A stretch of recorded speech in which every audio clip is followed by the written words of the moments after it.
Hey everyone, and welcome back to the Firefighters Podcast, where we seek to develop, inspire, and motivate the world of the emergency services operator through a series of wide-ranging conversations. Now, before we go any further, just hit that rate, follow, or subscribe button on whatever platform you're listening to. It's a key performance indicator for us and helps us reach even more people. Now, here's what we've got for you today. Lee, welcome to the podcast, brother. How the hell are you? Right? Good. Thank you for having me on. Thank you for having me on. I was so grateful to be reached out to yourself and sort of the team that you're working with when you got into writing Up in Smoke. Give us a little better background. Give us that sort of elevator pitch of why you first started writing it, and then I've got a whole page full of stuff I want to get into because I love reading the book. Thank you. As you know, I've come from a third generation family of firefighters with my uncle, my granddad, and my father as well before me. And I think collectively we've got 111 years service in the family. So my granddad, towards the end of his life, he was very mindful of such a fantastic story. And he said, like, our family has a great heritage and a lineage in the fire brigade, and don't let our story die. And he was quite passionate about it, and it just got those cogs turning. Yeah. And when he passed away, I felt compelled to, in his honor, but more so for the family story, is to actually tell that story and what it means to be a firefighter. Because unless you're in the job, not many people know what's behind those red doors in their community fire stations, do they? It's just like it's almost like it's a fire station, and that's as much as they think, unless they actually need them in their worst moment. And even then, they don't really get an understanding for it. We have an idea. Sure. And a real admiration for people in the emergency services. But as we were kind of speaking before we came on here, now with the world of social media and all this sort of stuff, a lot of places have kind of locked their doors, and certainly in the emergency services, they've gotten petrified. You and I were talking yesterday in our own different journeys about how we've slowly sidestepped some minds and people that are just absolutely petrified of people seeing maybe the truth, you know what I mean? And like the truth is something to be scared of, and we're petrified of appearing unprofessional. But when we were kids, and like we're talking about your grandfather, they were the stories that actually made the job. Do you know what I mean? I always thought it was the job that made the people, but it ain't. It's the people that make the job. It's the quirky, crazy, just ridiculous freaks and crazy kooks that come into this role. It is, man. It's just a bunch of crazy bastards on a watch, isn't it? And your job, as a crew or watch commander is to protect them and create an environment of safety where those just unique people can exist. Today's episode was brought to you by our good friends at Wood Watches.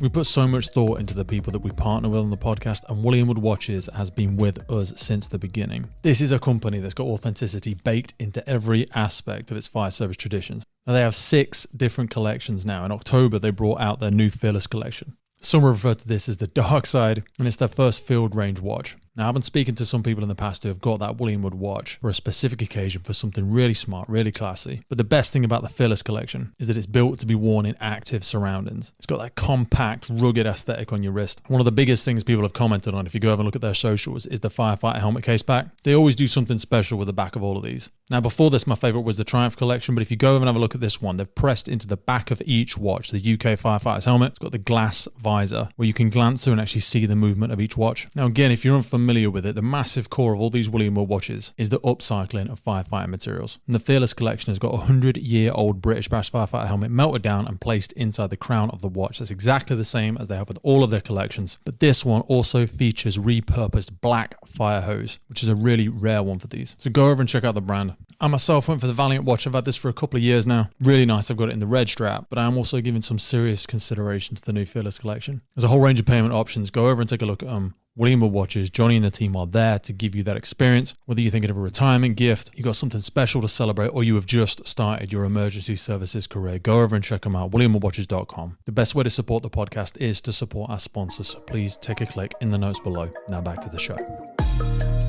We've gotten away from sharing that as much, and some of it's to do with like pride as well. Some people, they're a bit like, oh, who the fuck am I, and I'll like a bit of a dick, you know what I mean?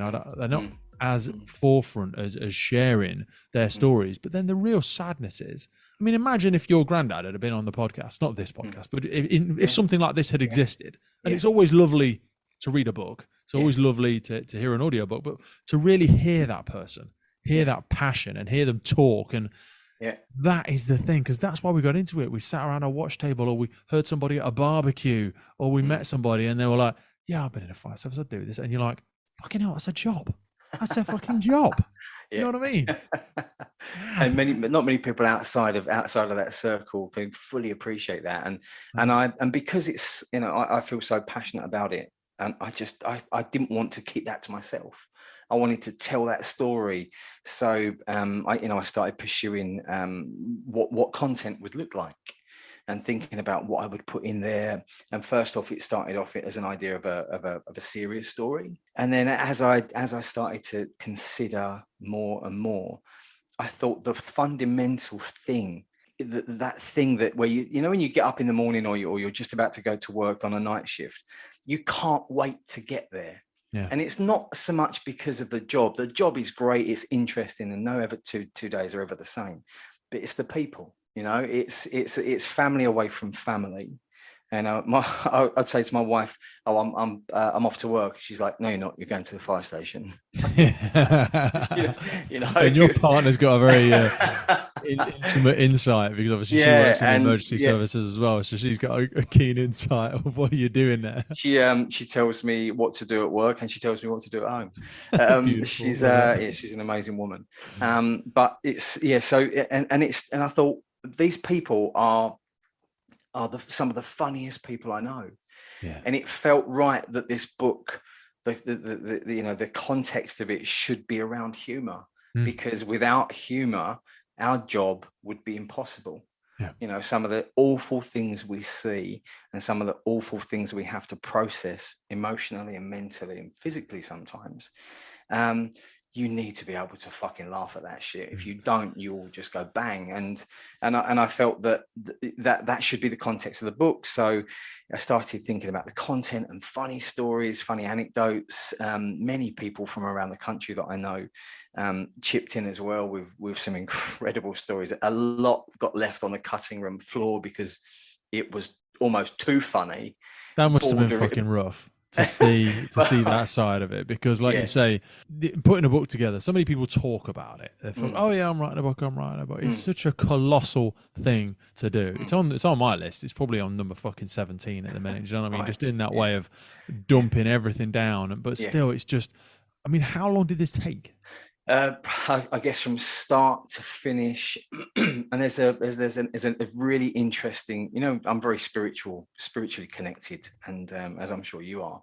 And the process was about 3 years, but right at that beginning, when I was having those thoughts about doing this, I was approached by a guy called Jamie Coleman, who at the time was an editor for Pam Macmillan. And he said to me, "Oh, I'm just scouring Twitter looking for a firefighter to write a book." And I was like, "Fuck off! Who you been talking to?" My conscience. And it was like, when you come off of a conversation, you're like, "What just fucking happened there?" This is too coincidental. It's almost like beyond the grave, my grandfather has influenced that coming together. But it's also scary as well, maybe, when somebody goes, "Go on then, I'll do it with you." And you're like, shit, fucking hell, I've got to do it now. I'm being held accountable and I've got to do shit. I know. I had genuinely had no idea how committed that journey would have to be in putting those stories together. I transcribed a lot, and then it formed different shapes throughout the journey, and it got moved around. The start finished, the end finished in a different way, and I think I got up to about a seventh edit on your manuscript before, and it was a very fluid. Does it not just become a big confusing fog after such a point, though, because you feel like, oh god, I'm just, because you know it all so well yourself, but you're also like, obviously you can't see the picture when you're in the frame, but then also having somebody that's not lived that story and isn't in the emergency services try and give you feedback and try and that must have been difficult? So as you can imagine, in those first edits, it was very fire brigade orientated language. Yeah. And when you come away from that and you step back and you try and read that in layman's, through the eyes of a layman, you think, oh, they're not going to get it. They won't understand that. So you had to then manipulate the information in there so that it could be understood by someone that isn't in the job, but also understood by someone that is in the job, because you want them to enjoy it as well. So there was 100%. a balance to be struck, and it was a fucking hit. It was like, oh, how am I going to do this? But Jamie Coleman, he moved to Orion Publishing, which is under the Hachette umbrella, which is an incredible opportunity for me to land on that. And he was great. The editorial feedback that he gave me, and he was like, oh, have you thought about maybe shifting this to here and that to there, or including this and retracting that, and it just became what it is today. And as the progression went on, and we will talk about mental health awareness, but there was never at the beginning that aspect of what we do wasn't in there, wasn't in my I wasn't consciously going to write about that.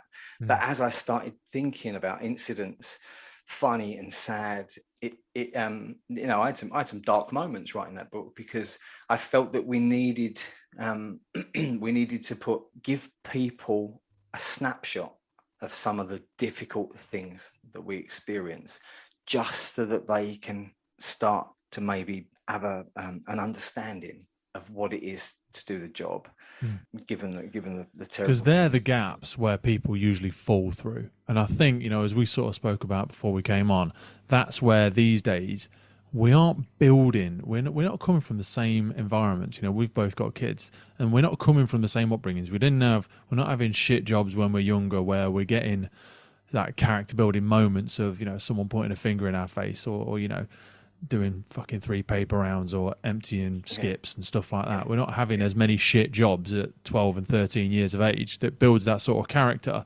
And that sort of character, I think of it as like a big wheel.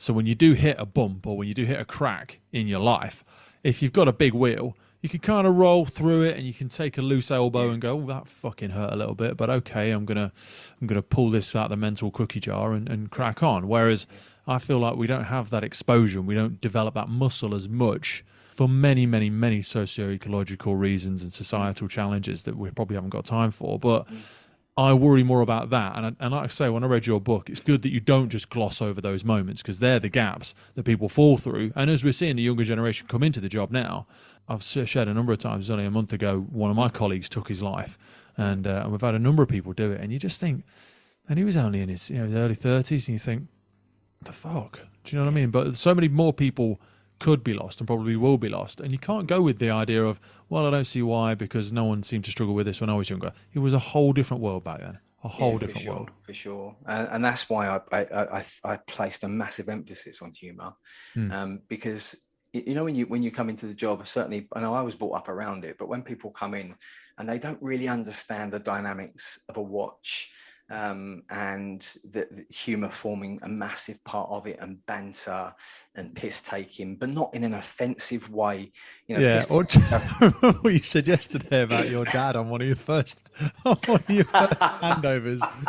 Because your dad was is that safe for this podcast? Fuck yeah, of course it is. He would always tell a new recruit, and it was funny, because whenever anyone came to the station, male or female, on their first day, he'd done 35 years, he was part of the furniture, we'd all sit round for a cup of tea, and he'd come in and I'd be like, all right, Dad, and he'd be like, oh, a new person, brilliant. He's like, you're going to be in this job a long time, and you'll learn many things, but the one thing that you need to be to understand, that all these firefighters around this mess table, and any other mess table that you'll grace ever in your career, you just need to understand this and know this: they're all cunts. In the nicest possible sense, this lot are all cunts. They are beautiful, and it got a ruptured laughter, and it's just, people outside of the job, or perhaps not having an understanding of what that means, could find that offensive, but they Yeah. shouldn't. No. It's they can be offended by it, but in that circle, in that moment, it's not offensive. No. It's almost a term of endearment, a term of respect. And even with hazing and stuff like that, I mean, there was, even when I came into the job, there was really not bullying was a very isolated and small thing, and it was usually to do with one individual, whereas hazing and, getting bucketed when you're switching watches or switching stations or all that sort of shit, I would feel bad at times when people didn't get that, because it would mean they weren't really accepted by the team. It would mean that no one really cared. No, that's right. It's like it's inclusivity, isn't it? It is, mate. Yeah, and that's where people have to come at it from a different perspective. Yeah. Because it builds so much strength. It builds so much closeness within watches where you are, eating together, living together, going through some messy shit together, and also facing challenges in the communities that are just changing so much these days. The challenges faced by the emergency services are so complex and ever evolving. And I thought about this whilst writing, and I came up with this idea. I'll run it past you and see if you think you agree. When you come onto a station, you're slowly introduced to banter. You're not, piss taking doesn't happen in your first minute. People take the time to get to know you. And it happens around you as well, and not at you. Yeah. And you almost become, it's like a handed down piece of education. And I believe this is where my understanding of it is that you are, you're invited and you're included in banter and piss taking, and you're almost nurtured into not taking life too seriously. And being quite light-hearted, because ultimately the job you've joined is going to expose you to some very traumatic things. Yeah. And if you're offended by a little bit of banter, then you are going to be massively offended by the things that you go out there and see. Yeah. And I think just allowing you to find things funny and not be offended puts you in a good place for the terrible things that you're going to witness. And I think when employers are trying to employ people that are I think on a tick box it's, do you have a sense of humor? Yeah. Right? And if you tick no, I don't think the job's for you.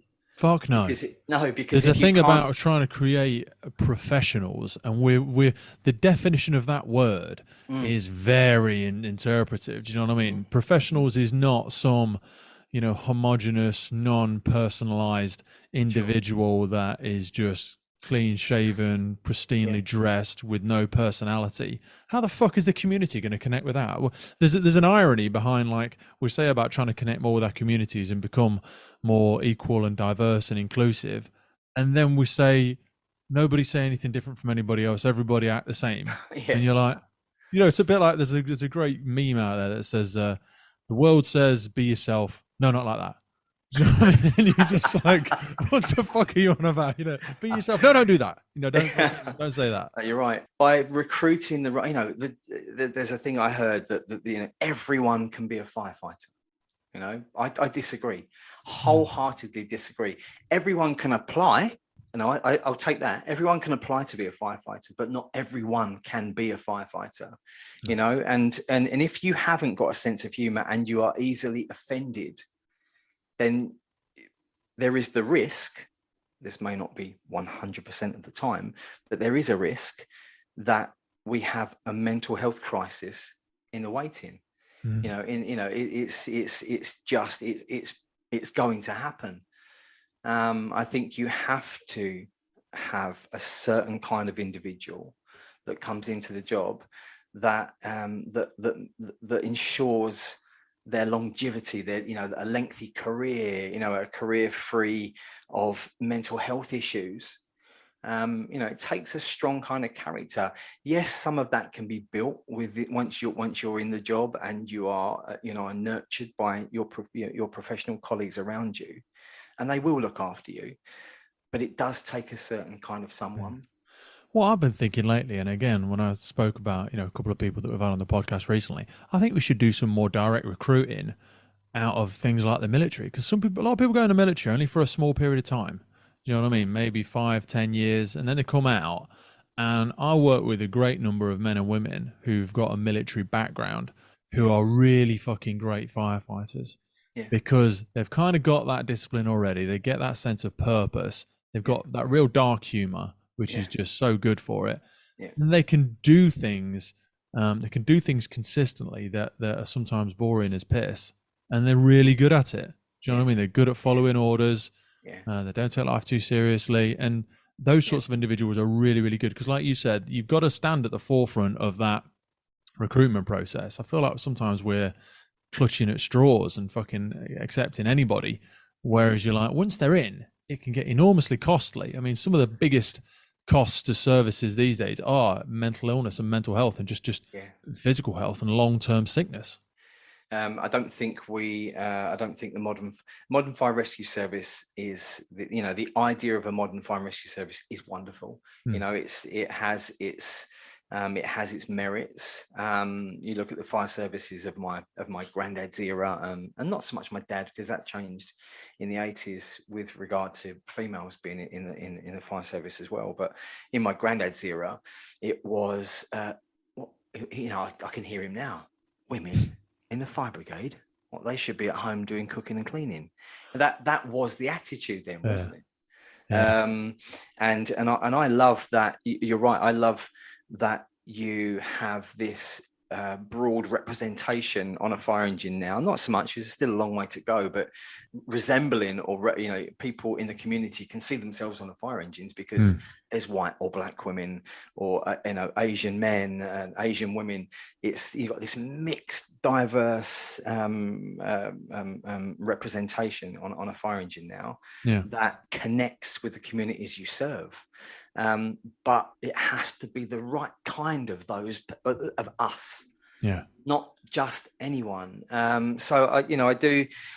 I think we've done a lot of that hard work now. And I think that we're going to Yeah, see the yeah, fruition of it. You know, as you and I both know, so many people, yourself included, in the next maybe 5 or 10 yeah, years are retiring in the yeah, UK Fire and Rescue Service. And we're doing yeah, so much recruitment now. And I think all of the efforts that we've been doing over the last decade or so are going to show those fruits now. So mm, what I want us to do is recalibrate at this point and not keep leaning into the, oh, come on, how about if we have people with one leg? Well, no, that's not going to fucking work, is it? Well, what if we just change the fire engine? No, just fucking slow down. People, the right people are coming. All right, fucking slow down. yeah, We don't yeah, need to keep leaning that way. Now yeah, let's come back in the middle with, training standards, with that work ethic, with that command structure and that mm, discipline, and mm, let's get really good mm, with the people that we've got in the job now. Let's yeah, not keep leaning into this woke side of the world, because we'll just completely lose. You know, yeah, somebody for said sure. I was talking to a chief fire officer the other day, and, and one of his colleagues was with him, and. Mm, And I said, yeah, you seem. He said they were doing some strange shit over there. And he says, oh, you seem quite open-minded here. And the guy next to him, I don't know what his rank was, but he was like, this fucker's so open-minded, his fucking brains fell out. And I was like, just when he said that about the chief fire officer, I'm guessing he did work there. But I was like, yeah, that's what we've got to be careful of sometimes. You know what I mean? We can be open-minded, but yeah, let's fucking live in the yeah, realm of yeah, reality. yeah, Let's, sure, let's, sure, let's sure. try and stay recalibrated. There's a huge balance to be had, and that's why I recently got involved in interviewing new recruits, or potential new recruits, Good because I felt, man. as a watch commander, I felt that I needed to have some influence over who our next generation of firefighters are. Mhm. And I loved the people that sat in front of me, and I had a prescribed set of questions that I asked people, um, so that it was Did you fair. stick to him? Yeah, everyone gets asked the same questions, and I would, at the end, I would ask my own question. I'd be like, tell me your top 3 things about you. It's not, it's not part of it's not part of the interview. It's just, I would like to know just a bit more about you and how you see yourself. Give me your top 3 things. And they'd be like, oh, that's a good question. And you know what? I love the people that chose humor. I'm funny as the Mm. number one thing. Because straight away, it obviously didn't influence the scoring of the Of course not. of the process, but it just gave me an insight into who they were. Mm. I love those kind of individuals that have got that much confidence that in a formal fire service interview where, you know, you're either going to be successful or unsuccessful after this interview, you could come up with buzzwords for that. You know, I've asked you that. There's a fucking lot. You know, there's people you know, with scripts out there and all that sort of yeah, shit. And yeah, that's what worries me. You know, we don't want to get into that. We don't want nepotism, I agree, where you're like, oh, he's my mate, so I'm going to get him in. But yeah. also, we don't want to fall completely into this cookie cutter script, because then we'll miss everything that's special about those. None of the freaks will get in, and we need the freaks, because that's we are freaks. Most of us are already like, you know what I mean? What was I forget what it was. Who was the guy? Was it? I said, you know, I wouldn't want to be part of any club that'd have me as a member. Was like, well, I forget who the guy was, but that's effectively the fire service. You're just like, crazy bastard, but I would go to war with him. You know what I mean? I'd have him on my boat, because these are the people that we want. And they're the people we need to be aiming for. Yeah, you're absolutely right. I mean, we spoke yesterday about the London's Burning. Yeah. You look at the broad set of characters from every walk of life. They were all freaks, and it was spot on. It was spot on with the characters, and they all made such a fantastic, wonderful family dynamic. And you know, I'll attest that all the watches that I've been on have had one of the same. You know, there's always you know, someone that's always sick, or someone that's very theatrical. You know, and it just the composition of it all is it just makes it a wonderful mix, and makes life very interesting at work. And there's the super fit guy, there's the hilarious person, there's the piss take, there's the proverbial punch bag who's like either more intelligent than everybody else or they're something like that, but they're just fucking hilarious. There's the person that knows everything about the job and's got no fucking personality. Do you know what I mean? There's all of those people, and that's what makes it. And there's always the weird person who's doing something fucking mad. And like, what did you do at the weekend? Is like, oh, I swam around the fucking UK or some shit. You know, what the fuck? Okay, fair enough. Yeah, I'm going camping in Cyprus. Fucking play, mate. All right, yeah. It's incredible, and I think we touched on you touched on the bullying aspect. You know, I've been very lucky and not witnessed any of that terrible stuff that has been documented in many fire and rescue services around the country. And there is always an individual that abuses their position of authority, or is just that, you know, that they are few and far between, that Mr. or Mrs. Nasty that is just quite toxic, and is guilty of bullying, whether it's physical, verbal, emotional, whatever. You know, and I make a very good point in my book that there is no place for that. No, absolutely no place for it. And I'm glad that these people that have been found guilty and have lost their jobs because of their behaviour have the justice was served. And but when we talk about banter, it's banter based on acceptance, not banter based on ignorance. And that has to be, you know, emphasized for all those people, that the woke community, that, you know, there's a place for wokeness, absolutely, 100%. Yeah, absolutely, but it shouldn't be used to like drive a personal agenda. It's, you know, there has to be an appreciation of a different way of living, a different way of life outside of your way of life. And, you know, you can be offended by something, that's okay, that's absolutely fine.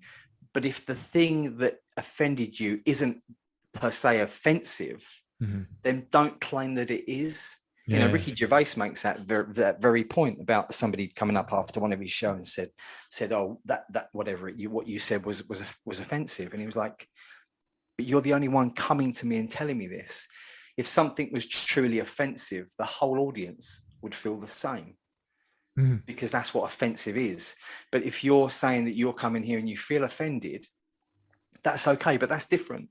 You have a right to be offended, but what was said isn't offensive. You know, it wasn't against a protected characteristic or whatever, you know, whatever context. And I also think it's the intent behind it. As is probably evident from our conversation, I'm pretty fast and loose with language, and I'm the same everywhere. People say, "Oh, you're different at work than you are at home," and stuff like that. But for me, I'm not, No, I'm because not. even with my daughter, like I'll let her use whatever language she likes, and people might hear that and go, "Oh God, really? Oh, bother. She's a horrible bloody child." She's not, because it's about the intent. Like she'll say to me if I do something, or I'll fuck up, or I'll put my finger through the poo bag or something like that. She'll be like, "Daddy, you've been a bit of a dick," or she'll go like, or sometimes when I'm making tea, or she'll go, "You've fucked that up, haven't you, Daddy?" And I'll be like, "Yeah, baby, I'll absolutely fuck that up," because it's the intent behind it. You know what I mean? If she walked down the stairs and she was angry about something and she said, "Oh shit," which she's never done, it would be a different conversation, because then you're using that language with anger, and with you're trying to assert fear, or you're trying to oppress somebody, or you're trying to intimidate somebody. That is very different to me than, like you say, it's not what you say, it's how you say it. Do you know what I mean? Context. And again, that intent and offensiveness, is all about intent for me. And that's where we need to have, I always say to people, there's a great book called Radical Candor, which I'd suggest people go off and read. And it talks in that about connection first, then correction. Yeah. But I think so many people get that the other way around. They come in and go, Lee, let me stop you there. Lee, that was offensive. And you're like, you don't even fucking know who I am. Let's have let's build a bit of rapport first. And seek to understand. And then I can see where you're coming from. Because I always say right and wrong is just an opinion. It's never meant in the way that it's intended. That's why I much prefer like what we're doing. I think the art of conversation is dying, because people just interact over text messages and email and social media. The way you write something, the way I read it, very fucking different. Depends what mood you're in when you read it as well. Absolutely. If you're buoyant and life is so good and you couldn't be happier, you're going to read something and you'll be like, "Oh, that's okay, that's cool," Or if you're pissed off and angry at something, you'll read that in that context. Absolutely, brother. I want to jump into some of the stuff, because obviously we're not going to give up the ghost with everything. We wouldn't have time to go through everything in the book, but there's a few things that really jumped out to me. I think a great place for us to start is probably one of the first risk inspections you went on when you first joined, and how that was your kind of entry into the services. I think it was always going to be at the front of the book. As you can imagine, I've not been on station long, and I was proud to go out in my cap in a formal way. We had caps back then. I know a lot of services aren't doing dress uniforms anymore. Epaulets and ties and epaulets. It was a smart dress, and I couldn't be prouder. And we arrived at this nightclub and walked up the stairs. I can vividly see it now, and it was packed, and it was immediately obvious that it was all women, all drunk women, because on a during performance inspection, the idea is to go when it's operating at its maximum capacity, and that was between sort of 11 p.m. and midnight. Of course, they're all tanked up. They've been at it since 7 or 8 p.m. And we couldn't see anyone of any authority. And we thought, oh, we'll ask the DJ. So we started squeezing our way across the dance floor, and dressed like we were in that kind of environment, we were getting some attention. And the most attention we got was from the DJ, who put a spotlight on. And it was like, what are you doing, mate? What are you doing? It was like, "Ladies, your strippers are here." And we're like, "Fuck, are you fucking sick?" No. Well, you probably look like lads on. Well, of course you did, like the full Monty. And within seconds, it was like, we were stripped, and not like shirts taken off nicely. They're ripped off, buttons popped everywhere. I had my trousers ripped off. I was doing my best to hold my boxer shorts on. My cap had gone; that had been thrown across the bar like a frisbee. And we were all taken down. I was, as I say in the book, I was just about to surrender my last bit of dignity. My boxer shorts were being hung on by a thread, and the managers the managers arrived, and he's like, "Fuck." Like, "Listen, give me the microphone." He said, this is the fire brigade. These aren't strippers. And our clothes, what was left of them, were slowly returned to us one by one. And I remember getting pinched on the arse, and it whispered in my ear, "Shame." How old had you been at that point? I was 21. 21. 21. Hell, baby. Love it. Some of the older hands thought it was funny. I was shell shocked. Do you think it's the same with some people now? Because I often say, like, when we're driving down and you see some attractive people, men or women or whatever, when you're driving around, and I think, I'm like, mate, fucking duck your head down, because I don't want people to be disappointed when they look in. Do you know what I mean? Because I'm not the most attractive person at all, but I try and keep myself in shape. I think being fit in the job, and I know you've done a number of stuff. You've done the World Firefighter Games and a few things. It's an important part to it. Yeah. And I always say, and I always taking the piss, it sounds like a bit of ego, but I'm like, just trying to keep the fucking dream alive, mate. Do you know what I mean? I'm just, for all these people that think people in the fire service are fit and healthy, I've got people on my watch with a physique like a fucking melted wheelie bin. Do you know what I mean? I'm like, shit the bed.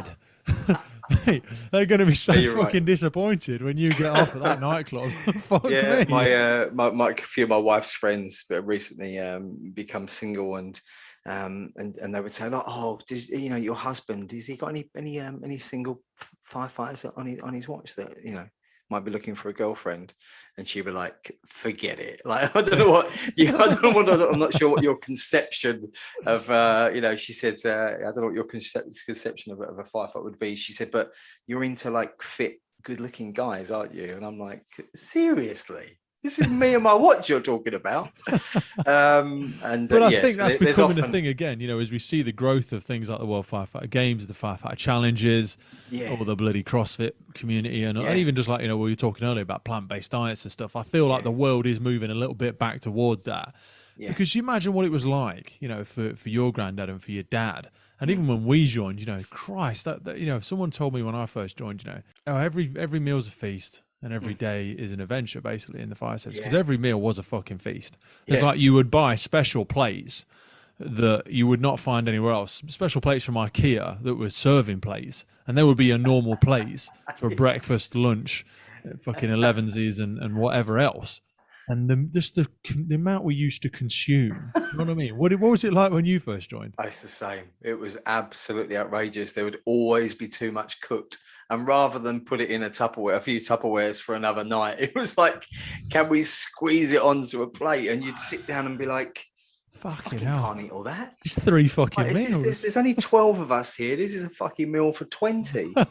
And our mess manager would be like, oh, just fucking eat it. And you would. And then there'd be you'd smash it and you'd be like, shit, oh, fuck, I can't move. And then you'd get a massive BA job somewhere where you have to wear a gas-tight suit, and you'd regret all that sitting in your stomach. But that's really changed, hasn't it? I feel like, but there's a good and a bad to that. So, I mean, talk to me about what you think about watches eating together and cooking together and spending that time together, because that's dying a death in certain places. Yeah, I'm very lucky. I'm very lucky for the journey that I've had, because the mess has, and I speak a lot about that in the book, about the mess room being a sacred place. And in my service, it is, and I hope it always remains that way. We have healthy mess clubs where everyone chips in, and there's a big emphasis on eating together and drinking tea and coffee together in a mess. It's where your relationships are formed and maintained, and it's where trust is expressed, whether that's piss taking or just general interest in people's lives. Because it isn't until you sit down, like we just said, about face-to-face conversations and invest in that time in people, that you have that mutual understanding, and you understand people's differences, and not everyone will get on. There are characters that will rub each other up the wrong way, and that's okay. We're all different. And that's almost the place to do it for me. Like, you can dissipate little frustrations around a table, and you can see little flare-ups in conversations. But because you're cooking or because you're eating together, it's not exactly like a direct confrontation. It's not like people squaring up in the fucking, in the bays or anything like that. It's little flare-ups, and you can balance that amongst the watch, and you can deal with it.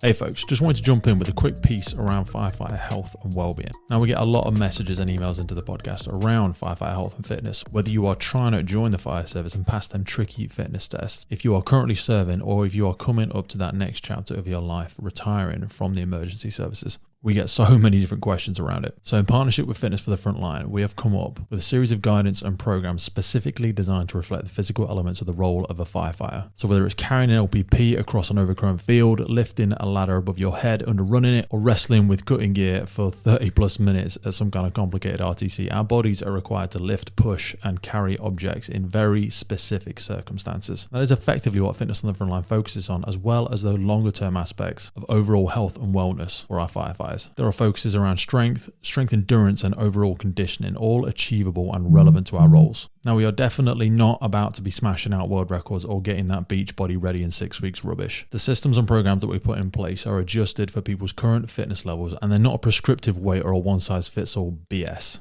We also take into consideration all the fitness testing for initial application and also for current firefighters who want to maintain and progress their fitness levels. It is very likely for myself personally that I'm still going to be a firefighter when I'm 60 plus, so longevity in the role is really important to me, and I know it is for so many people out there. The system has a built-in ability to adjust easily depending on the equipment you have available, your fatigue levels, or if you're coming off busy-ass night shifts and you haven't got a lot of time to work out. You can record your results, log your weights, your body measurements. We've got all the facilities to do that. The system is yours to use how you want to train. We've taken all the fluff and the gimmicks and the BS away from most of the rubbish that you see out there. And this is designed by experienced operational firefighters and qualified people, including myself, with members of the team available to contact throughout the time you are within us in the program. If you ever get stuck, if you're starting to struggle, and also to celebrate those wins and achievements with you. It all starts with no obligation, 7 days worth of the programming, absolutely free. So whether you're joining, serving, or looking at the next chapter in your life, have a glance in the link for the podcast. Fitness for the Frontline is designed by firefighters for firefighters. Now back to the show.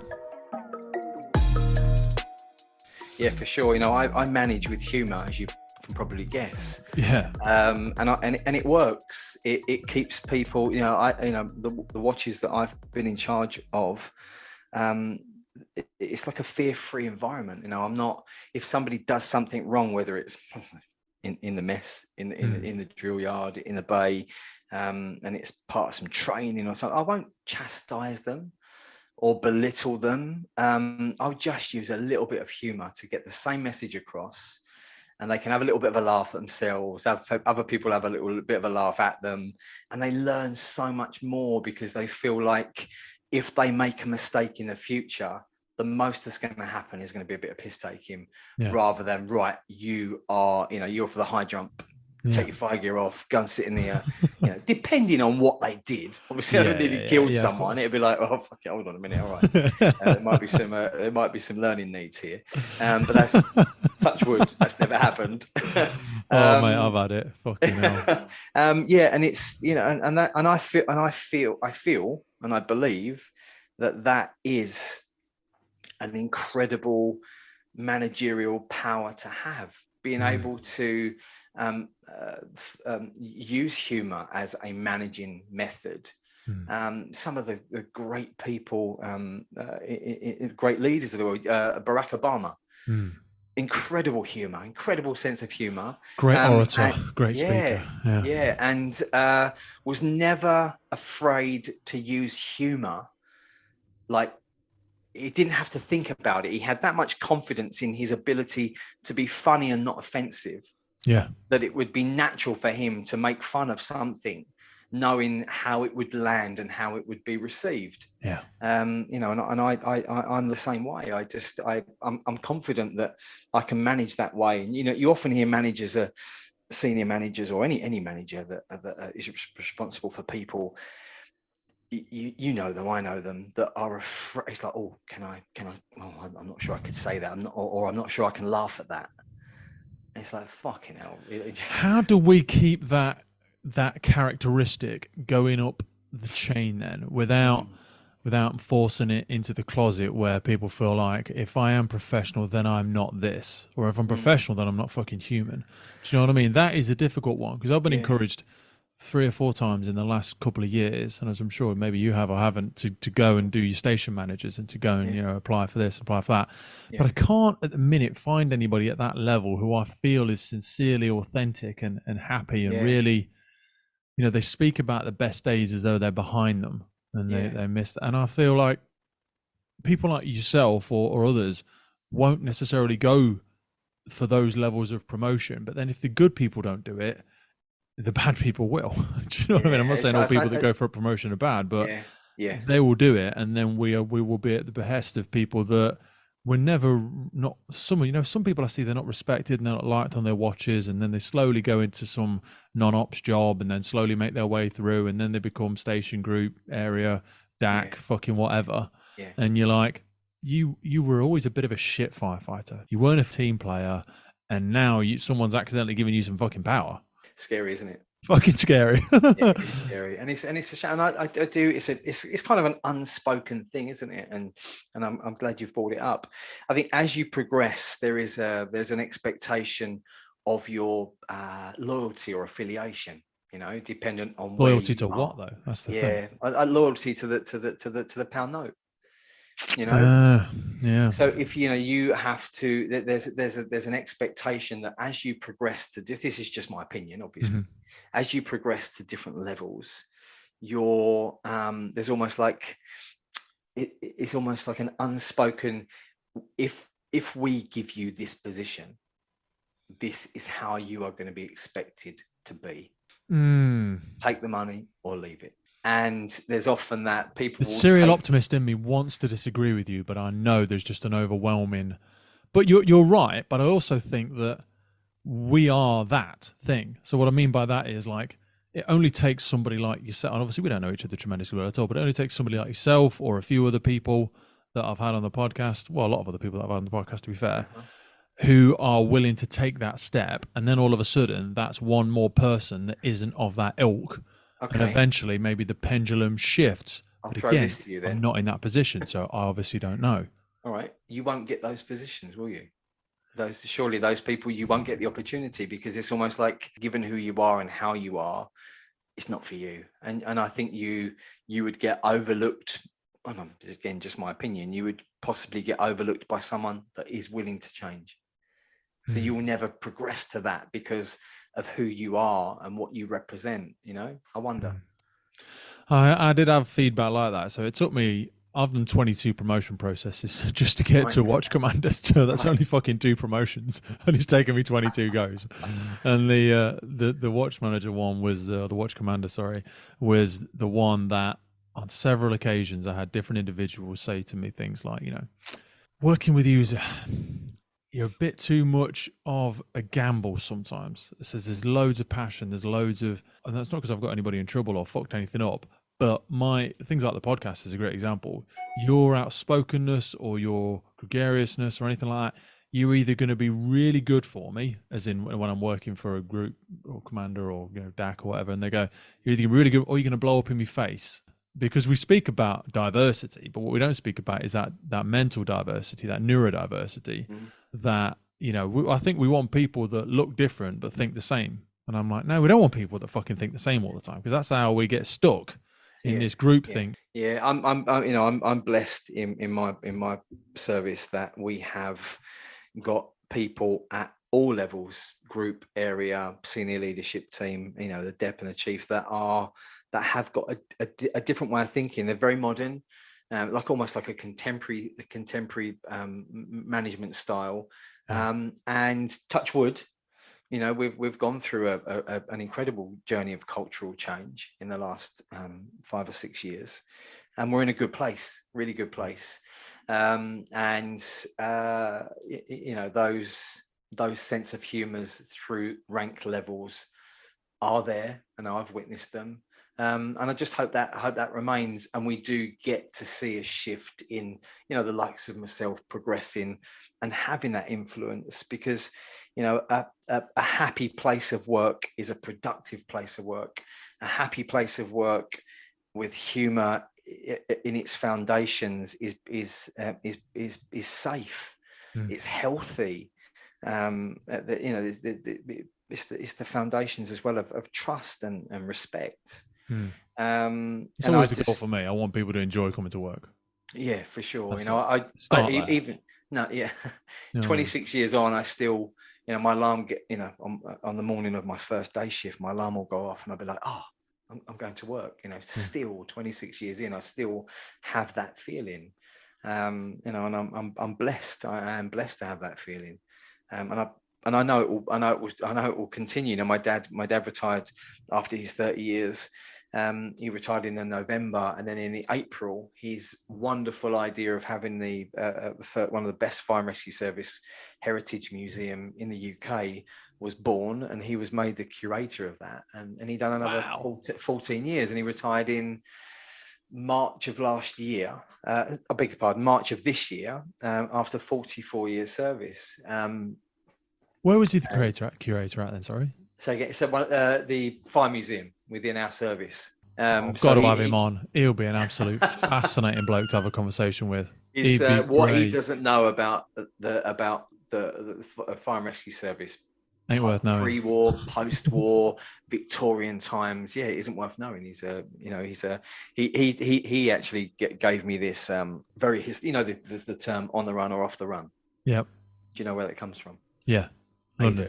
Yeah. So when they used to have the carts, it's whether or not, because to help the horses get it going, they used to have it on a little bit of a run so that when they released it, it would come down. If they had an issue with one of the trucks, they would take it. So cool. Off the run. I know, and I'm glad you know that. And he taught me that, and I was like, fucking hell. Most people never know that, and we use it all the time on our checks and our systems and everything like that. Most people never know where it comes from. Yeah, that's right. You know, they used to call people a book on the watch.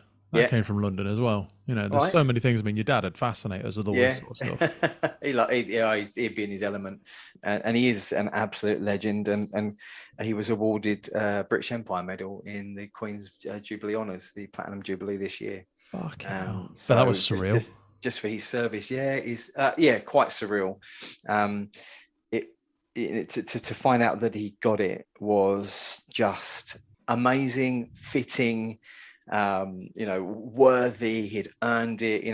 His career, his fire service career, is huge. In terms of length and commitment and enthusiasm, and still on his very last day, he was still as enthusiastic as he was on his very first day. And over the course of his career, towards the latter part, and then through the 14 years service within the Heritage Museum, he was chauffeuring, call it what you, I don't know what they're called, but caskets of past firefighters that had passed away, retired members who the fire service was the biggest thing in their lives, and the families come to the service and said, they do that for a lot of people. Do they do that? Because up down the UK, they can bring turntable ladders and stuff. Our service has got a very old turntable ladder, and my dad has done 40, I'm going to say probably, I'm sure that the year's service 44, and the funerals that he's done is 44 as well to date. Wow. Completely voluntarily, just to give those families that one final moment of pride that their dad, uncle, brother, grandfather, whoever it is, they're in that coffin on the back of that fire engine, taking that one last shout, and just ringing. I've sat in the passenger seat with him, and I look at my dad and I think, you're a fucking legend. Fuck yeah. You're just, you're not just my dad. You're my hero. You're my best friend. Yeah. And just to see the cortege of firefighters lined up at these we should do stuff like that. You know what I mean? Not even just for the respect of the people in the job, but also just to demonstrate to the communities and stuff, especially with regard just to the medal that your dad received as well. Nurses, police officers, doctors, all of these frontline staff that don't get paid what they should get paid, and the conditions and all that sort of stuff, and that's why so many of them can lose that sense of purpose, or lose that sense of fulfillment with the job, because it's not fucking easy, and you do have to question sometimes. A lot of people do. That's why so much of it runs on passion. I mean, what advice or what sort of things did your dad used to say, or your granddad, about how did they last 30 years? I mean, even yourself, 26 years through.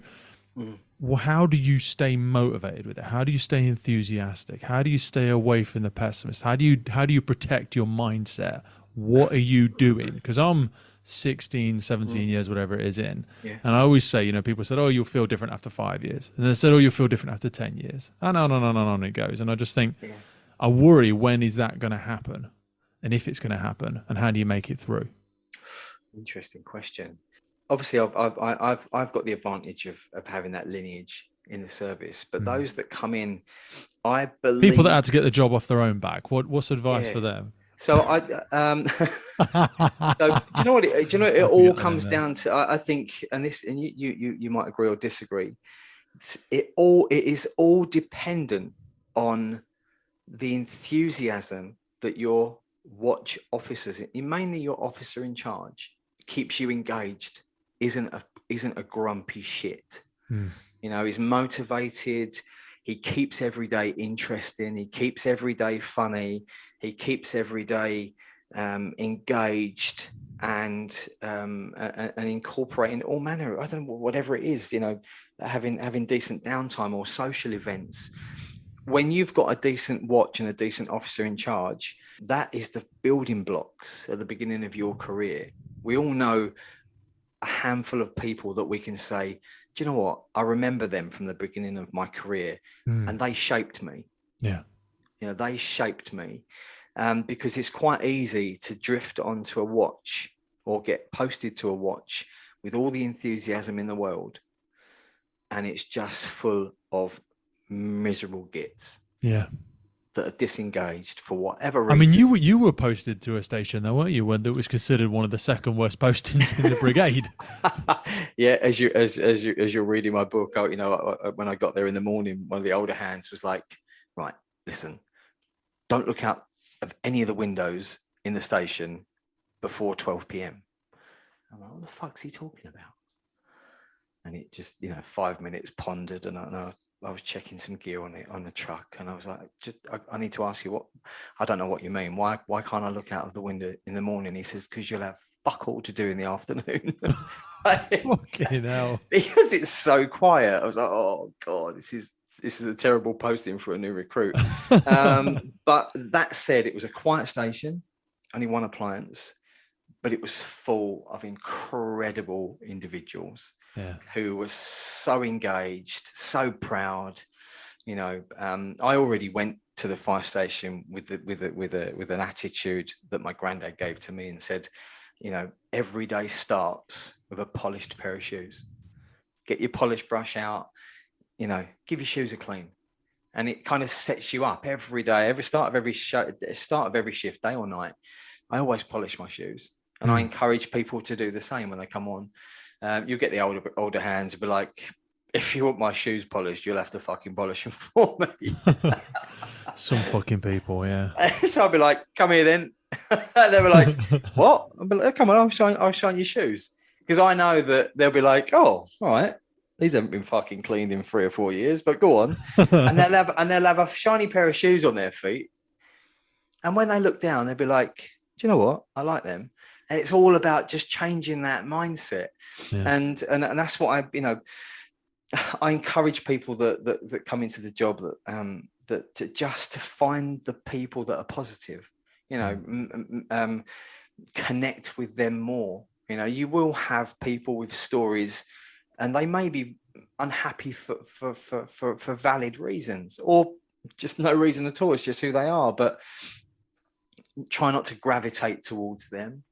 And I think that you can, you know, I'm blessed to have known some incredible officers, some incredible firefighters, and not just, you know, my family story aside, they have given me that enthusiasm to get up in the morning, 26 years in, and still look forward to going to work. You know, and I, you know, in part of my managerial style is to keep things buoyant and engaged and, you know, and interesting, because it enables you to get through a lengthy career, still enjoying it.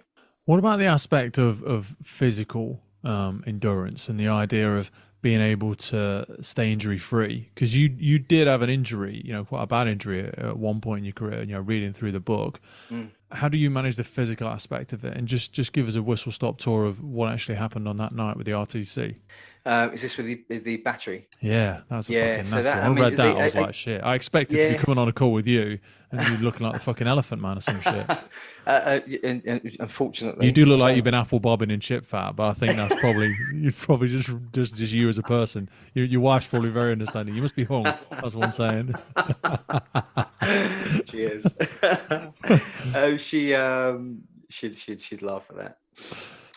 She will laugh at that when she watches this.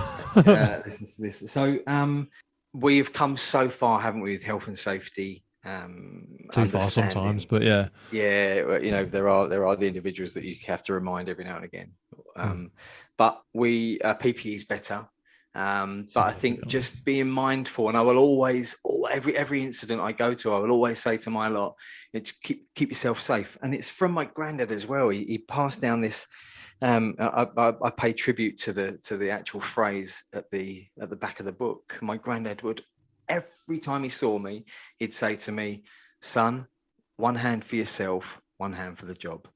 Nice. And I would all, and I, you know, and I would all, and it's fucking just like that. Yeah, and he's absolutely right. And I'll say to my lot, we'll arrive at whatever, fucking something that's going batshit crazy, explosions everywhere and cylinders, and they want to get stuck in, and I'm like, just chill out a minute. Yeah, you don't know what's in it. Yeah. People store all manner of fucking mad shit especially in these days. You have not got a fucking clue. You got no clue what's going on next door. They don't, these things that cause us the biggest problems at the moment are diversified sites where you've got a farmer with a huge bit of land, and he says, like, if you want to rent a percentage of that land, you can do what the fuck you want on it. And over a course of 3 or 4 years, most of the time it's an illicit drugs factory. But every now and again it's fucking something weird as well. Next to 20,000 bottles of Caligas. And I'm always like, just have that in my mind. One hand for yourself, one hand for the job. Use what you can for cover. You don't need to get as close as you're getting. You can come back and you can hide, fucking hide. There's no shame in hiding. You can do the same. You can have the same effect, but fucking stay behind something. And you have to have one eye on your health, because you're a long time injured and you're a long time dead. It was just a freak accident for me where we'd put the fire out and we'd opened the bonnet, and I think it was just that balance of mixture of heat and air and fuel, and the battery just coincidentally as I opened the bonnet exploded. And when I'd had my visor down at that point. BA, back when I joined, you kind of wore BA on a car fire if you wanted to. Do you know what I mean? Nobody wore BA on a car fire. I always think about the amount of skip fires we went to where you would just stand over the top of the skip with the open end and just fucking bellowing in your face. And you're just like, oh, fucking hell, what the fuck is in this skip? I don't know. It's a piss load of tyres, cables, and asbestos. The flames are blue. Fucking whatever.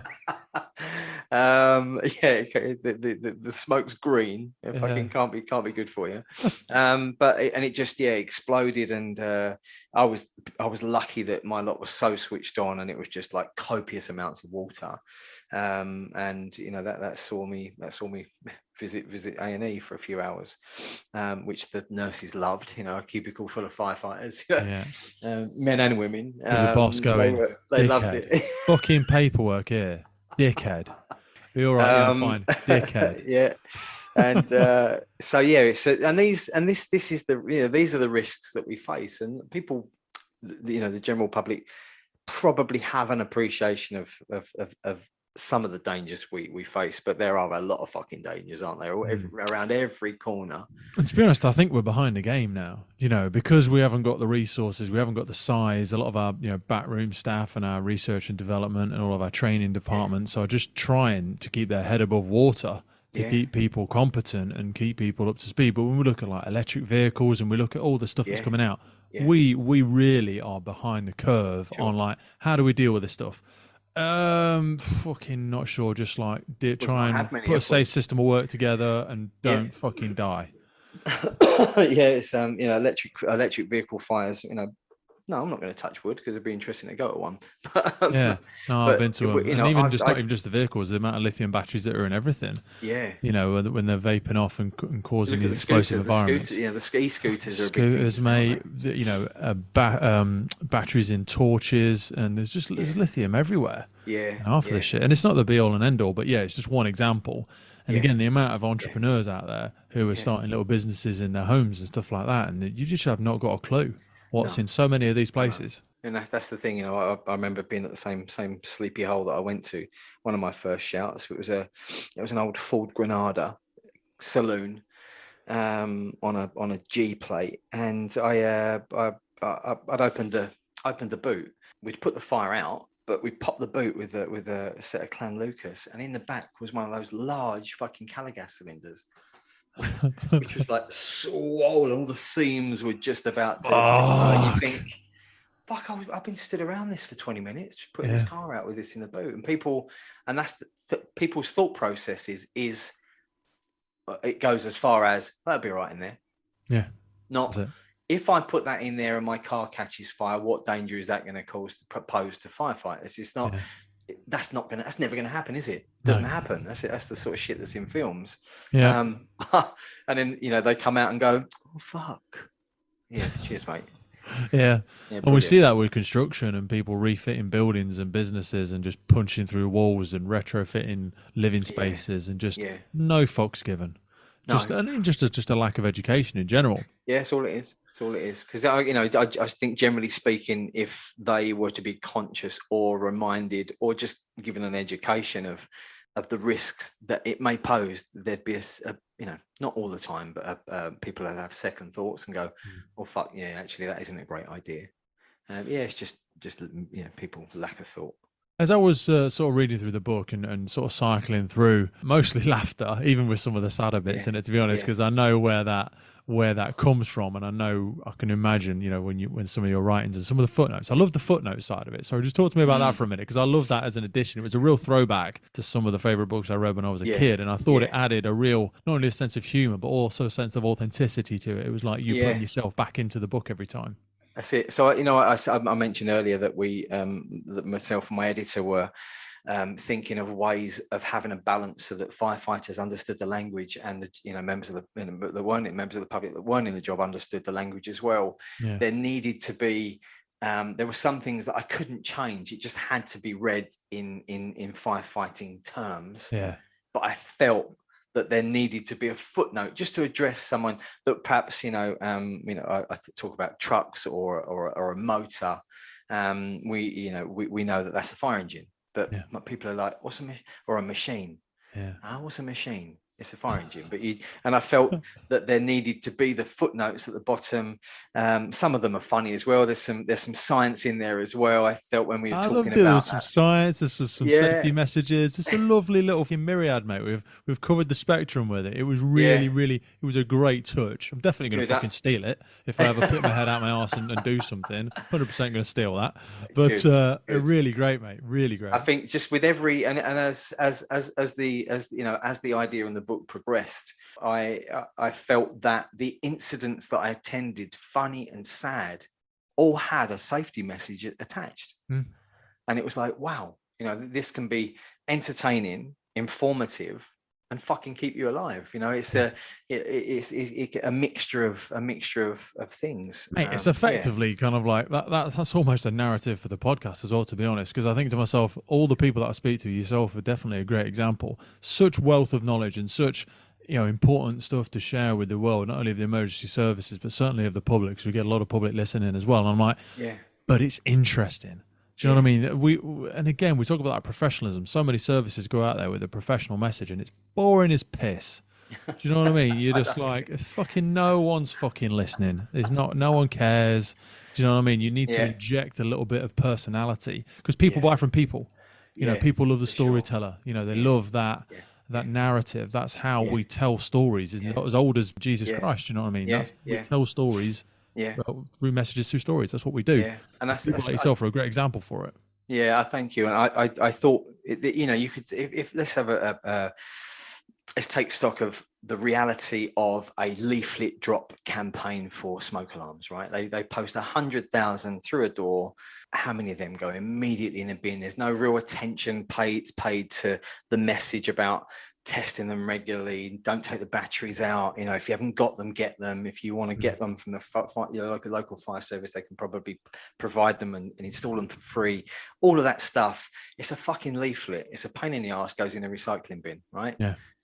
That's the reality of leaflet dropping.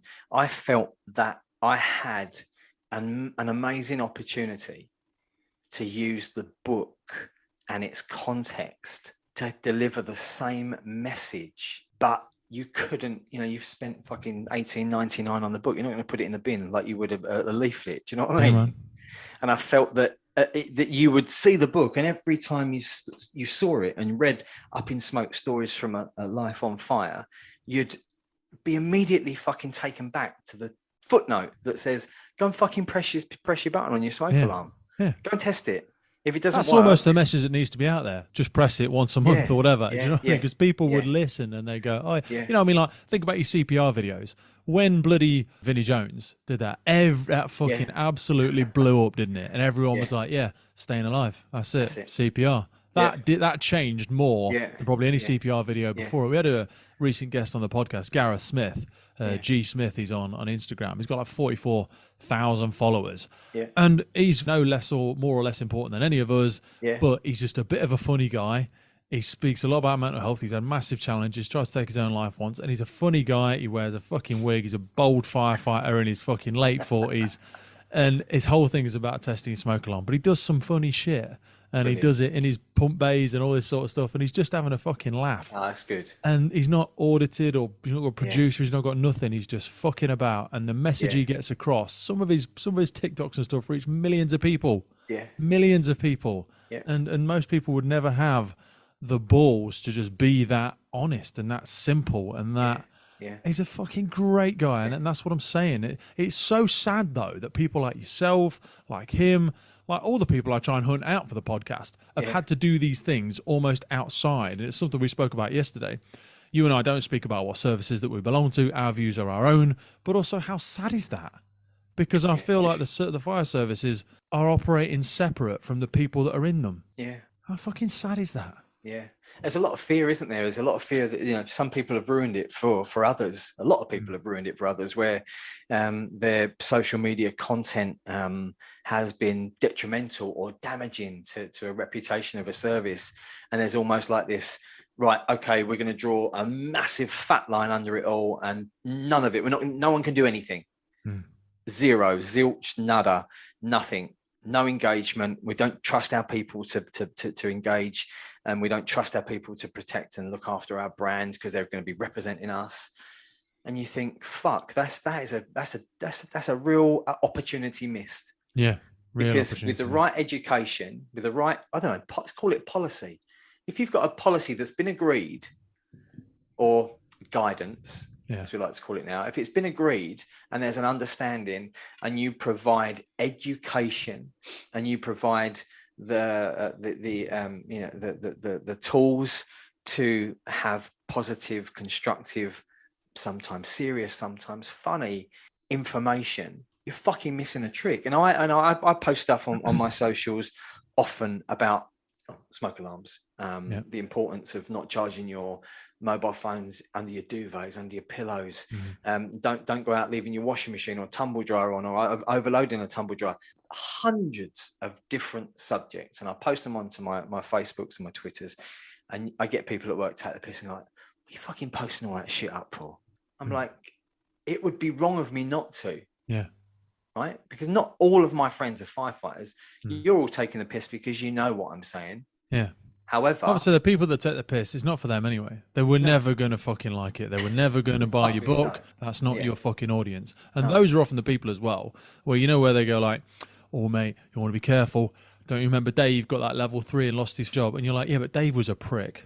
Yeah, Dave was a twat, and actually lost his job because he posted a job of an incident, but which wasn't the problem. It's because the next day he said that Donald Trump's a cunt.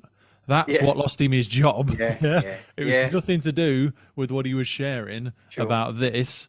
Yeah, and that's what the problem is. The people that get it wrong are usually because they're a bloody moron or they're a bit of a dick. Yeah. Do you know what I mean? It's not the people that are sincerely trying to do things for make a positive change like yourself.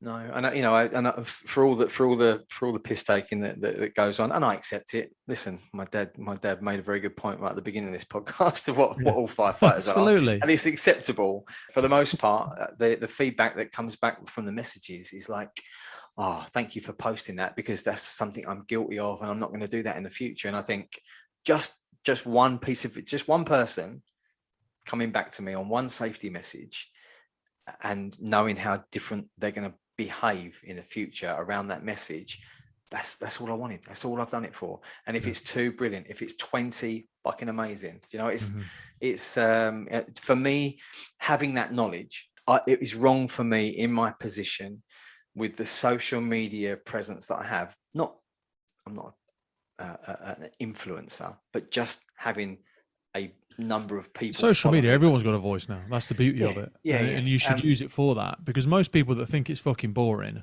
have never experienced what you or many other firefighters have, where you turn up to somebody's house and they're fucking dead. Yeah. They're dead. Yep. And the smoke alarm didn't work, or they didn't have one, or they didn't close their doors at night, or they tried to make it out and they couldn't find their fucking keys to get out of the house, or whatever it might be. And you just think, am I willing to look like a bit of a dick? Is the cost of looking like a bit of a dick worth getting this message out? Yeah, absolutely is. And that's what I always think with the podcast. I'm like, I'll probably sound like a twat half the time. I get things wrong. I misquote things. I forget a policy or a procedure, or I sound like I don't know what I'm on about. That's absolutely fine. I'm here I'm learning out loud. That's what I always call the podcast. I'm here happy to be the dick so that people like yourself can share that message, or we can get that across the line. Because when people hear it and they go, yeah, you know what I mean, I heard this guy Lee, or I heard this guy Pete, or whoever, and now I'm going to make a bit of a change because I heard that story of that person that lost their life, or when they're pulling the family out, and wearing seatbelts or not, drinking and driving. The amount, you turn up to some incidents and you think, that's where the dark humor has to come in, because you're like, well, they've fucked this up, haven't they? Because the person in the passenger seat's dead. And people go, oh, you really say that when you pull up? And you're like, well, yeah, we have an assessment. We realise they're dead. And then basically we're just going to come back a little bit later and cut them out. But that's the moment where you have a look around and you go, Jesus, what the fuck were they thinking coming into this corner? And as much as people think it's offensive or it's not what it's about, but those are the messages that need to come, where you go, this was an unknown road. That was a blind corner. Yeah, look at this overgrown hedge on the left-hand side. You know what I mean? What were they thinking coming into this? Look at their fucking bold tyres. Do you know what I mean? When was this vehicle last serviced? The fucking lights weren't even working. Cool. I know. Saves people's lives, though. Yeah, it does. It absolutely does. And I think sometimes you can. I think the being a little bit rawer, is that a word? Yeah. Of course it is better than pussyfooting around the truth. Yeah. You have to emphasize the harsh realities sometimes. You remember you don't see them anymore, and I don't fucking know why, because people will be offended. You remember the no seatbelts wearing in the back, and the kid bounces through, and there was some great bloody graphic. Gory, wasn't it? Yeah, gory, and it was like fuck. It was, and I challenge anyone not to get in a car immediately after that advert and think, I'm not going to put a seatbelt on. Or your kids are in the back. It's like, if you're driving a car, you turn around and go, put your fucking seatbelt on. I don't want you in the back of my head. Yeah, absolutely. That's what you needed. But then you also do it now. You needed somebody sincere. You needed some firefighter that's forgotten about all the EDI training, that completely missed the bloody public speaking class, just to be sat on the end of that, just being fucking raw and honest. Not somebody from whatever department. I'm not going to say anything because somebody will get offended, but I'm like, someone going, hi, I'm so-and-so from the service as this. We're encouraging everybody, oh, fuck off, I'm not listening anymore. You want the 25-year firefighter who says, it's less funny when you're wiping the kid's blood off the fucking windscreen because you're trying to cut their parent out the front, but there's bits of the fucking kid's arm in the front because they sat them in the middle where they shouldn't have sat them. Or, you're ever quite sure what happens to a child's face when it hits a fucking airbag? Can you really quite imagine it? Imagine throwing a melon at a wall. Yeah, it's a little bit like that, but you can't really tell if the child was a boy or a girl. Yeah, I know. Yeah, it's not a fucking joke. Yeah, and that's where people are like, oh, yeah, yeah, and you're like, Yeah. yeah, you're not really fucking getting this, are you? Yeah, no, you're absolutely right, and that's where I think that's sadly. But why? Why have we? Why have we ended up here? Why is it? Is it because uh, people are deemed to be more offendable? I don't know. It's an interesting how we've become less honest, Mm, and having a less favourable outcome. mm, I don't think when we have visits to the fire station from scouts, cubs, beavers, rainbows, girl guys, whatever it is, whoever's coming, we kind of pitch it at the age group. mm.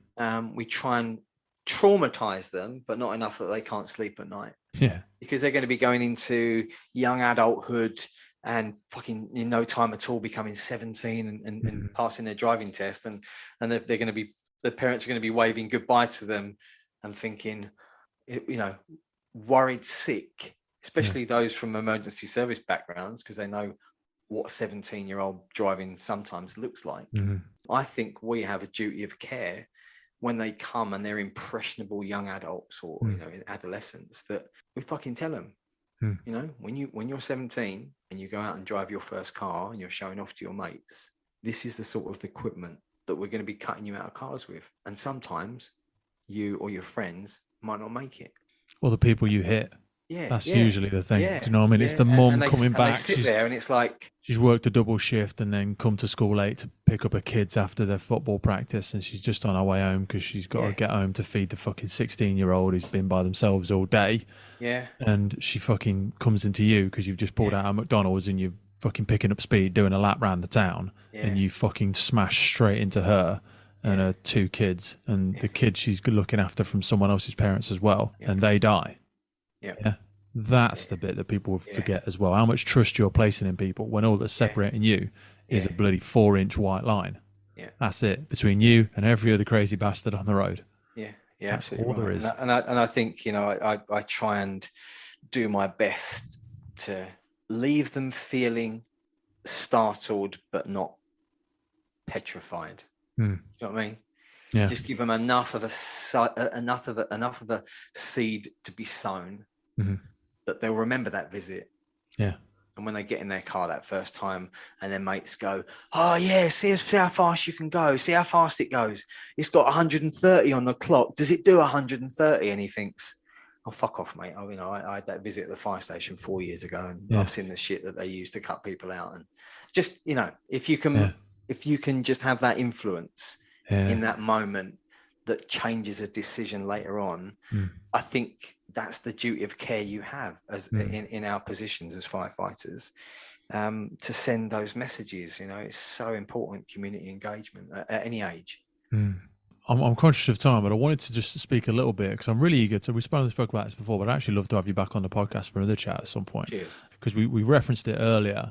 But I wanted to come back because I've had a number of counselling and all that sort of support as I went through some addictions earlier in my life. And then that kind of sent me down the rabbit hole of human psychology, personal development, and also some of the stuff I now do with mental health awareness and trim practitioner, all that sort of stuff. I know you yourself, your family, your colleagues have been through a variety of different journeys. And I know we spoke about staying around the right sort of people and staying optimistic, but how much has your ability to develop a little bit of self-awareness or maybe awareness in your closed circle of family and friends and things like that in terms of your mental health, and how have you managed that, if you've got any strategies or techniques, or when you realized you needed a bit of support or help with it? My first experience of feeling broken happened many, many years ago, maybe 2005. Where when I some real horrific incidents, and they all, you probably agree that they seem to come quite thick and fast. You have none for a while, and then like bang, fucking one a week or one every month for a few months, and it's the accumulative effect. And I think you kind of think, oh, I'm all right, I'm okay, I'm fine, I'll get on with it. It's my job, it's what I have to do. And early on in my career, occupational health teams they were there, I'm not sure they were called something else. Can't remember. But you Human resources. I don't think there that's was right. just Doc Yeah, Health. yeah, You, it was just you had somebody that came and did your fitness tests, and then there was yeah, human resources. There was yeah, nowhere yeah. really in between. No, there wasn't. And there was, and if you felt, if you felt that at that time, if you felt you needed help, you had to go and pay for it yourself. Yeah. And you had to go and find someone, and who do you go to? Who's trustworthy? Who would understand you? And quite often it's too much to fucking consider, so I won't even bother. Which is obviously where the cumulative effect and not managing those moments can creep up on you. And I feel that I think 2015, I had some real dark moments in my life, and I fortunately found music and DJing, and I felt it was at the time it was good for me because it was something different. It was away from work, and it was like a distraction. It was calming, and it almost felt like therapy itself. It opened up a new social circle, a new kind of identity, and passion. As you know, with my production set up here at home, it's I become quite a creative person, but it was wallpaper over the cracks. Okay. It was just, like I said, a distraction. And it wasn't until a real horrific incident, which I can't go into because it will identify where I'm from. Yeah. But it was like fucking emotional overload. It was just so overwhelming that I had to reach out for help. And I did that through my occupational health team, who were amazing.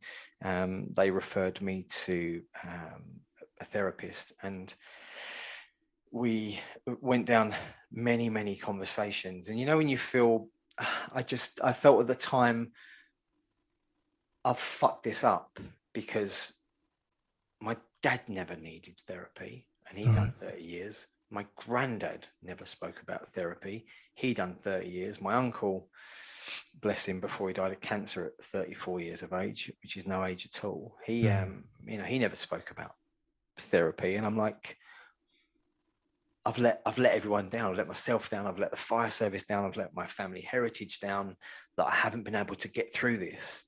Yeah.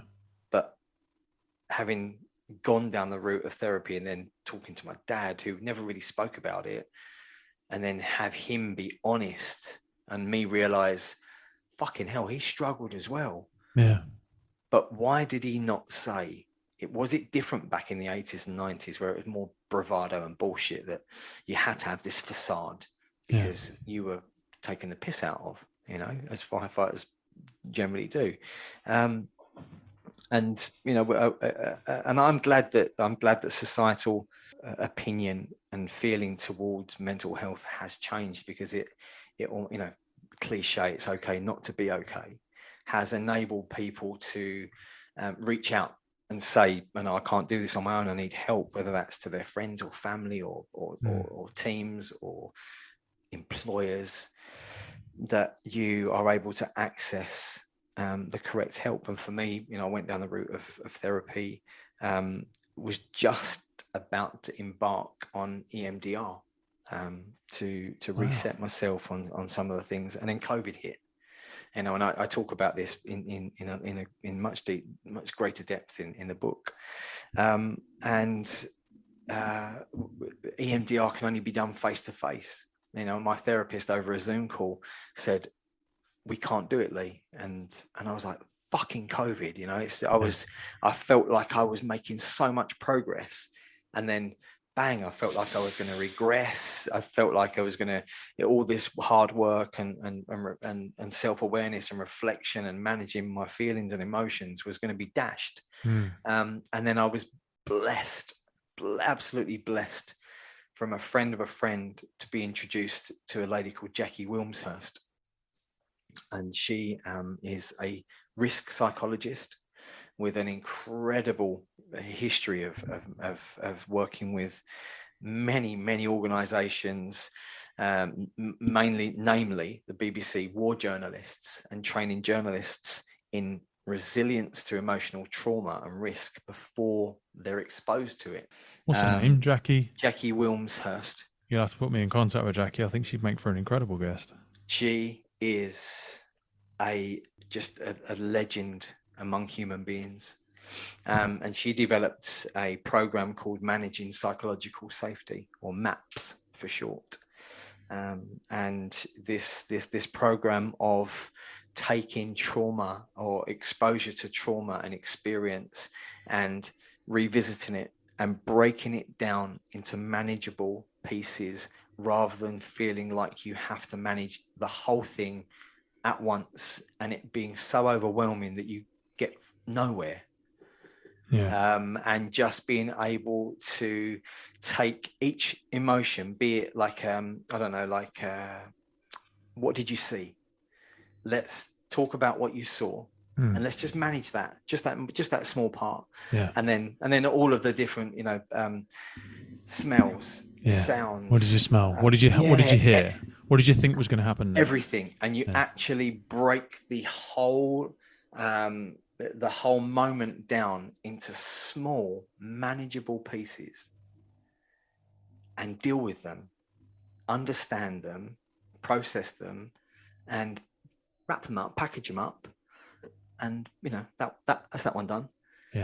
And by doing each thing in such a prescribed way, enabled me to get over that massive incident, enabled me to revisit the others, all the accumulative experiences that I've had, and reprocess those things that I'd perhaps tucked away and not bothered to deal with.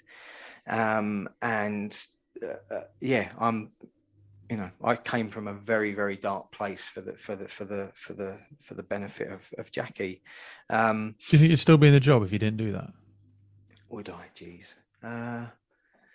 Yeah, but I don't know how healthy I would be. I don't know.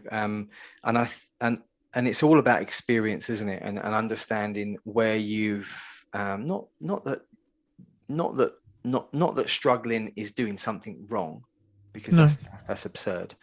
But struggling because you haven't got the right tools. You haven't got the struggling right is good because you learn tools. You learn that you need some more stuff.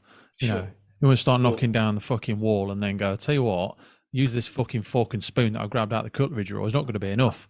I better go to the hardware shop and get a bit more resourceful and learn some new methods. Exactly. Doesn't mean that I can never get over this wall or never rebuild these foundations. It just means I need to learn how to use some different tools. Yeah, for sure. And I think just having the benefit of having that resilience building with Jackie gave me some incredible tools for personal reflection and management of my emotions, but being able to influence and help others as well, and recognize when people can benefit from that fucking absolutely. And it isn't until you can only do that with knowing your team intimately and making the time to find out what makes them tick. Recognize when they're having a bad day, and being able to just say, "You all right? Do you want a cup of tea?" And they'll be like, "Oh, yeah, that'd be nice." And a cup of tea will just open a dialogue, and it's being able to have those soft people skills is incredible. And also just sharing your own challenges, because they act as like an opening, an entry point for other people. And that is exactly why I made a massive, and it was never going to be an aspect of the book, Mental Health and Awareness. It was going to be a funny book, Well, it is a funny book as well, to be fair. Yeah, of course, I know. but it had to, and I thought it has to be in there. Yeah. But where do I put it? And I thought I'd rather it be pretty much at the end, because people, it's the. I want them to remember that it was a funny book, but the biggest message I want out of it is, wow. Yeah.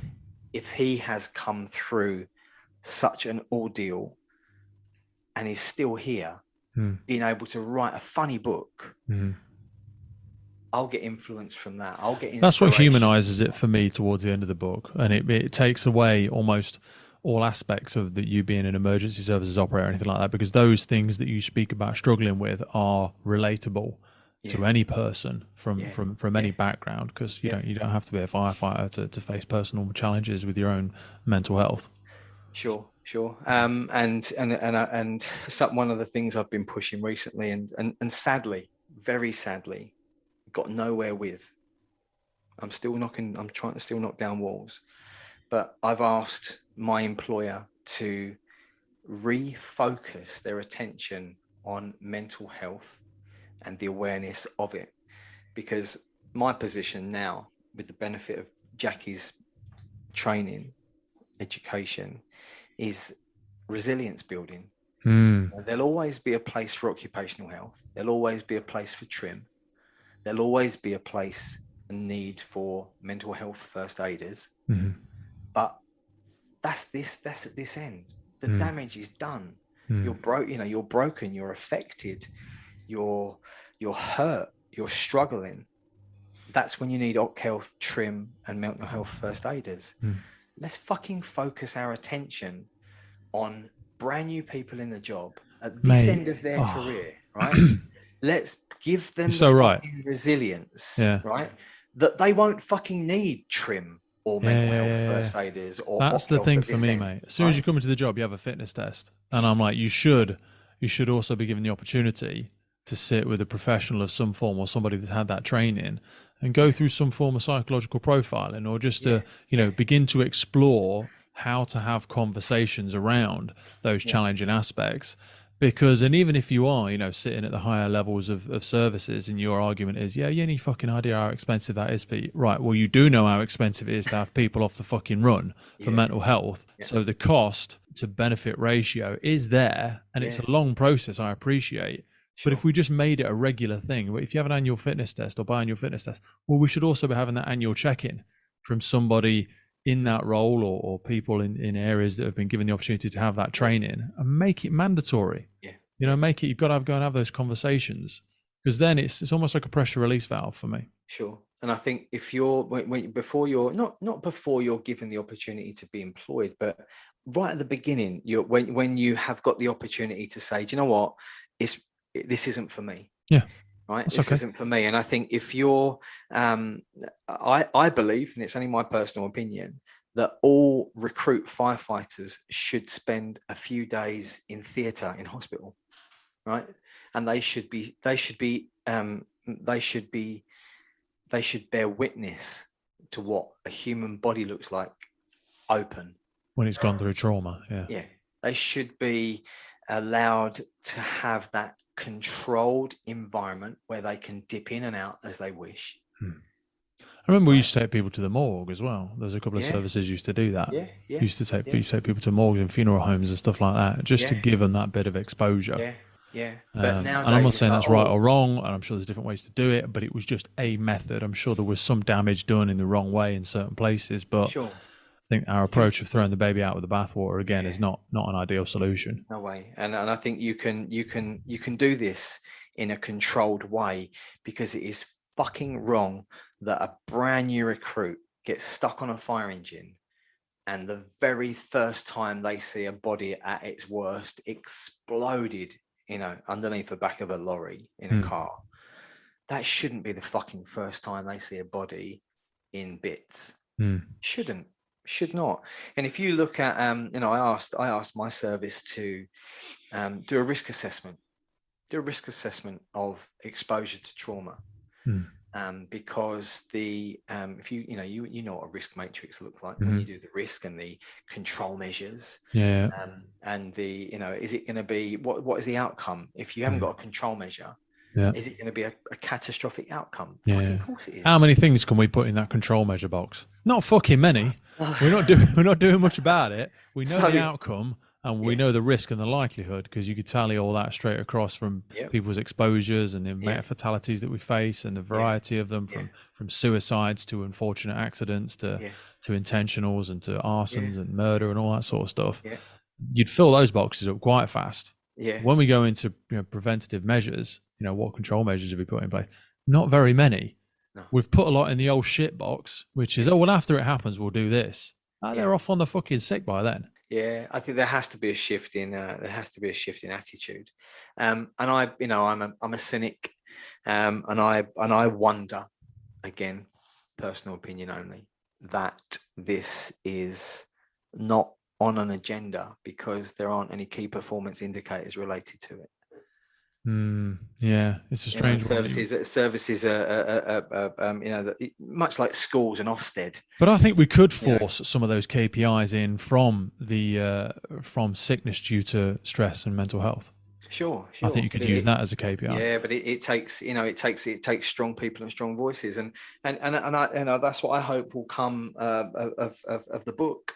More and more people will read it. More and more people will have greater expectations, not just from fire service backgrounds, but greater expectations of their employers, whatever they are. It's like, you should be doing more for us. At the end of the day, that's what I hope to get out of it. It's a big subject, and we lose a lot of people to mental health, whether it be just leaving the job because they can't do it anymore, ill health, retirement, or the very sad reality is suicides. And I wonder, I asked someone this the other day, how many, I'd like to, we all hear about firefighters that die through death related through incidents. The Fire Brigades Union are doing these incredible red plaques now to remember those firefighters that are lost in the line of duty. But we need to be, I wonder how many firefighters up and down the country are lost due to suicide because of mental health issues.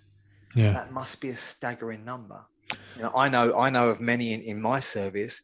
You mentioned one earlier in yours recently. I think the numbers would be scary, and I think when you look at that collective number, that's when employers should go, fuck, it's a big thing. I'm conscious of time at the minute, and I know that we want to come back and continue with this because I've loved every second of it, to be honest with you. Before we go, what's the best place for people? We're going to stick the link in the podcast notes as well, but if people want to find out a little bit more from you, where can they go on different platforms and stuff like that to find you? I've got a Facebook page. That's Leigh Hosy-Pickett. There's Twitter, which is @Hosy-Pickett. Many people have taken a piss out of that surname. It's like you couldn't get a more socialist firefighting surname, could you? Hosy-Pickett. Hosy's my French wife's surname, which I adopted when we got married. But yeah, Hosy's HOSY_Pickett PICKETT. That's Twitter. I'm very active on that. Those are my main platforms. There is a Instagram page as well, which is Leigh Hosy-Pickett. Again, I think that's Leigh_Hosy_Pickett on Insta. LinkedIn in that as well. Beautiful. We're going to put those links in the notes below. The book itself, website, Amazon, where's the best place to get it? For me, Amazon, it's interesting. It's the journey of understanding publishing a book and what works and what doesn't. Amazon is a great place to get it. You can get it very quickly, but one significant thing about Amazon is you're able to leave a review. Most of the other places you can get it, Waterstones, Foyles, the big Booktopia, Big Green Bookshop. There's a stack of places, WH Smith, whatever tickles your fancy. You can you get it from, or you can download it, the audio version, which I recorded. Well done, my friend. Yeah, it took a while. Do you know what? Listening to, I don't mind the sound of my own voice, as you can probably imagine. But talking for 14 hours over 3 days was fucking hard work. Yeah, man, 100%. Well done for doing it, though. Yeah, the vibration that just talking for that amount of time creates in your head is quite something. But yeah, really pleased with that as well. So I've got an hour's journey to work, so I love audiobooks. So that's available to download on Audible as well. But yeah, preferably Amazon, because a review can be left. Reviews are really important to books. I'm blessed to have got some incredible celeb reviews on Amazon under the editorial reviews section at the bottom of I saw Russell Brand, yeah, Russell Brand. There's Mark Williams, Thomas. There's Nick Knowles. Yeah. There's stacks more to go on there. They're coming thick and fast at the moment. Good man. Well done. Yeah. I'm really blessed for the opportunity, Pete. It's been a blast. I would love for us to come back on in the new year. Absolutely. And kind of shoot the shit fantastic. about where you're at and how everything's going. Yeah, I think a lot's going to happen, isn't it, between now and then? We've got a potential looming industrial dispute coming. We're having the FBO on to talk about that. They're coming on in the next couple of weeks. Oh, that's good. That'll be an interesting kettle of fish. Yeah, really interesting. Other unions also exist because some people are questionable about how good or bad our unions are for us. So there's an interesting conversation to be had there as well. And I'm a fucking devil's advocate. I'm here to have those conversations. But yeah, man, I know you and I are at different chapters in our careers as well. And we've still got adventures that we want to have. And fingers crossed, they may cross paths at some point as well, which would be exciting. I hope so. Sounds Beautiful. good.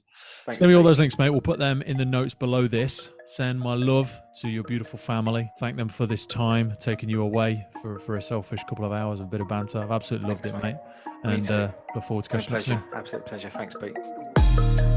The Firefighters Podcast is a global podcast seeking to develop, inspire, and motivate the world of the emergency services operators. Through a series of wide-ranging conversations celebrating those within our sector, we seek to encourage and support this incredible group of people. It's brought to you by myself, operational firefighter Pete Wakefield, and I speak with individuals from all walks of life who I sincerely believe can add value to or develop those who have chosen this life path. Please support your emergency services wherever you are in the world, and thank you for listening.